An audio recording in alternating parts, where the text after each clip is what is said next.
Bonsoir Jean-François. Salut. Comment tu as vécu cet Ignite? Toujours très sympa de venir ici.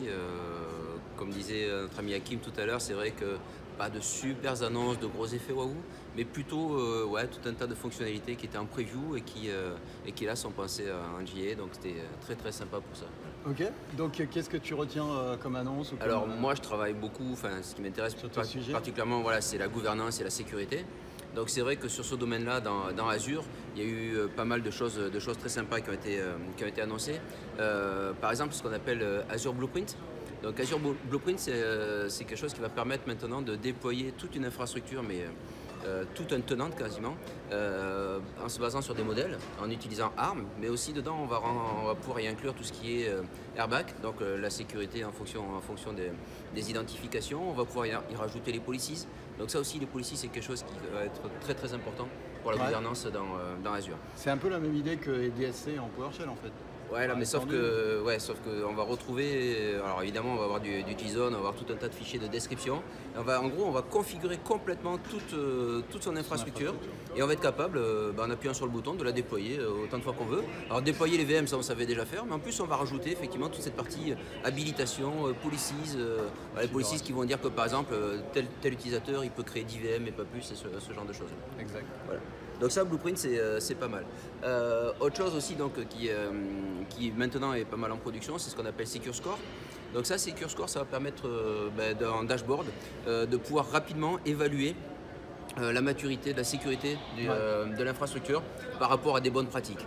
Alors il y a tout un tas. La même chose dans Office 365. Oui, voilà, c'est exactement la même chose. Alors il y a beaucoup de choses qu'on va retrouver qui se retrouvent entre les deux. C'est bien parce que ça ajoute de la cohérence entre les deux environnements, Azure, Office 365, ça c'est pas mal. Un truc justement qui est annoncé côté Azure, mais qui est annoncé aussi Office 365, c'est en gros ils ont présenté ça comme étant la fin des mots de passe. Ouais. Donc c'est vrai qu'on va pouvoir maintenant, les personnes vont pouvoir, donc, quand ils vont s'identifier, prouver leur identité, mais plutôt soit par des empreintes, soit par des devices, soit par de la reconnaissance faciale. Donc plus besoin d'avoir 36 mots de passe. Et finalement, on s'aperçoit qu'aujourd'hui, avec les applications SaaS, comme il y en a de plus en plus, les utilisateurs, même si on a des applications SaaS d'entreprise, ont de plus en plus de mots de passe à retenir. Ouais. Donc là, on va mettre un système dans Azure AD qui va permettre effectivement de fédérer tout ça et une seule authentification complètement sécure et on sera tranquille. Très bien. Voilà. Côté monitoring, côté supervision, Azure Monitor qui maintenant est en global availability pour tous les environnements. C'est-à-dire que n'importe quel système dans Azure maintenant, on va avoir l'entrée Azure Monitor.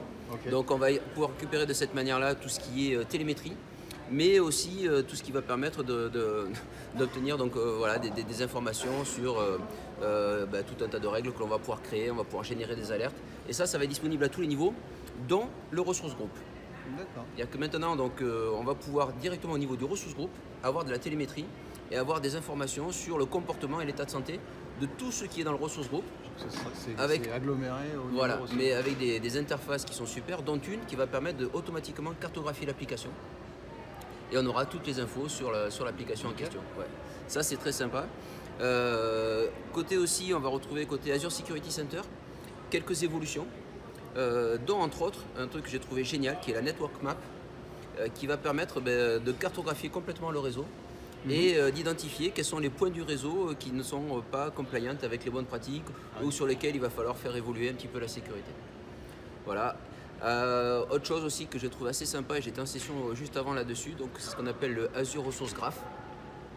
Graph côté 365, on connaît, c'est quelque chose qui se utilisé.